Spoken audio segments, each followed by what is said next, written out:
The Giveaway, written and illustrated by Ray Buckley, and read by the Reverend Catherine Lloyd.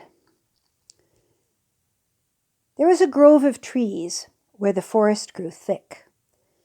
The trees had stood there for as long as anyone could remember. Their roots intertwined so that nothing could affect one without affecting them all. They were known to the inhabitants of the forest, the four-leggeds, and those who fly, as the Old Ones.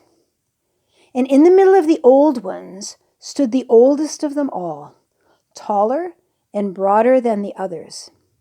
If one stood beneath it, one could not see where its crown touched Father Sky, and smaller trees grew around its roots in the safety of its vastness. It was called the Ancient One, for it had known the Creator, longest of all. It was to this grove that the creatures of the forest and the plains, the four-leggeds and those who fly, gathered for council. Each had sent one speaker, the oldest and the wisest of its kind. Snow fell thick on familiar paths, and each arrived in silence, waiting with the patience of those who have seen much. And when the circle was complete, they stood, listening to their hearts.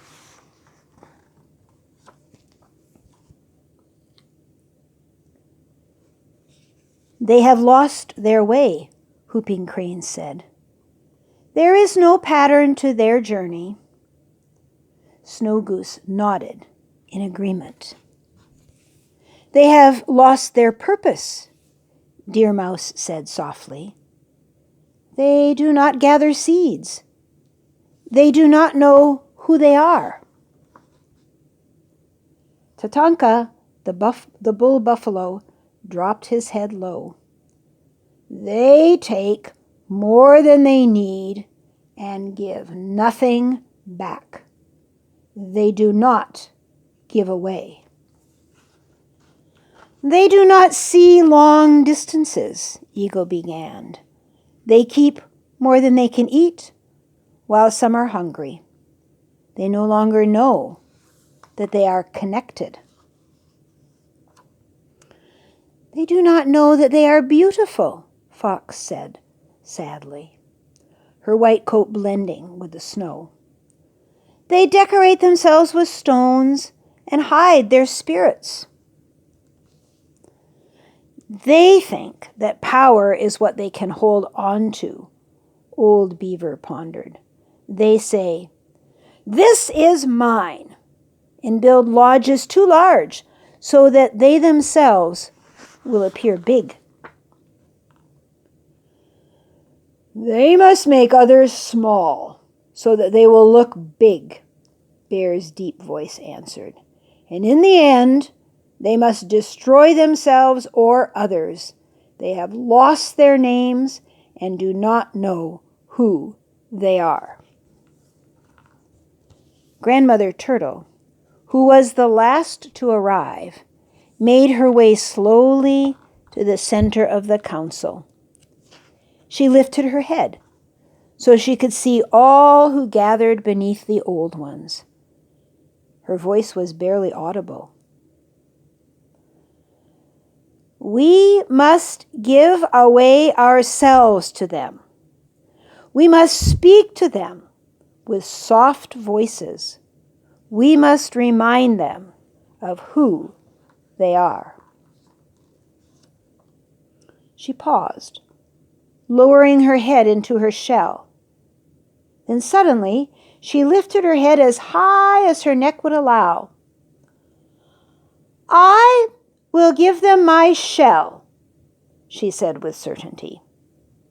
It will come with no protection, and they can use my shell to adorn themselves. Around the circle, the council was silent. The wind did not blow through the trees. Not a single branch on the Old Ones fluttered. The forest was as still as Grandmother Turtle began her walk back to the empty spot in the circle.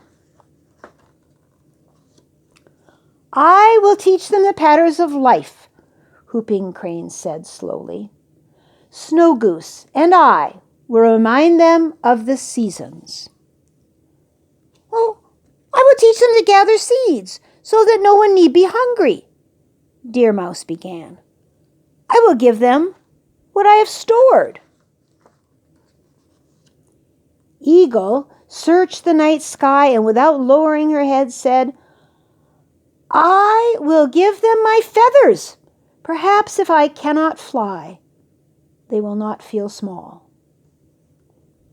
Tatanka, the bull buffalo, stood with his legs squarely on the earth. I will give them my flesh to sustain them, and my skin to warm them. I will give myself away.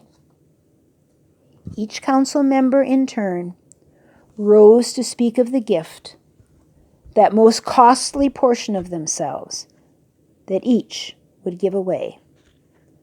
And when the circle was complete, a new voice was heard. In the shadow of the Ancient One stood the Creator.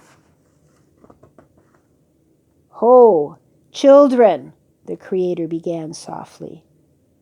You will give yourselves away, but they will not know that. They will say, see what I have taken, and think that they have made themselves larger. For a moment, the Creator paused. It is I who must give myself away. I must give away my protection and come vulnerable to their lodges. I must choose to become small so that they can choose to know me large. I must give away my name so that they can know their names. The Ancient One had stood silent. The sound of his voice had not been heard in many winters. Creator, how can this be? How can the great mystery become small?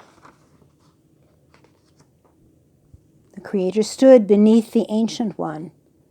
The shadow of the great tree became light, and the grove of the old ones became full of the presence of the Creator. A baby will be born, and he will be the son of the great mystery. He will be born not where the two-leggeds are gathered, but among the four-leggeds and those who fly. He will bring light into confusion. He will bring hope into despair.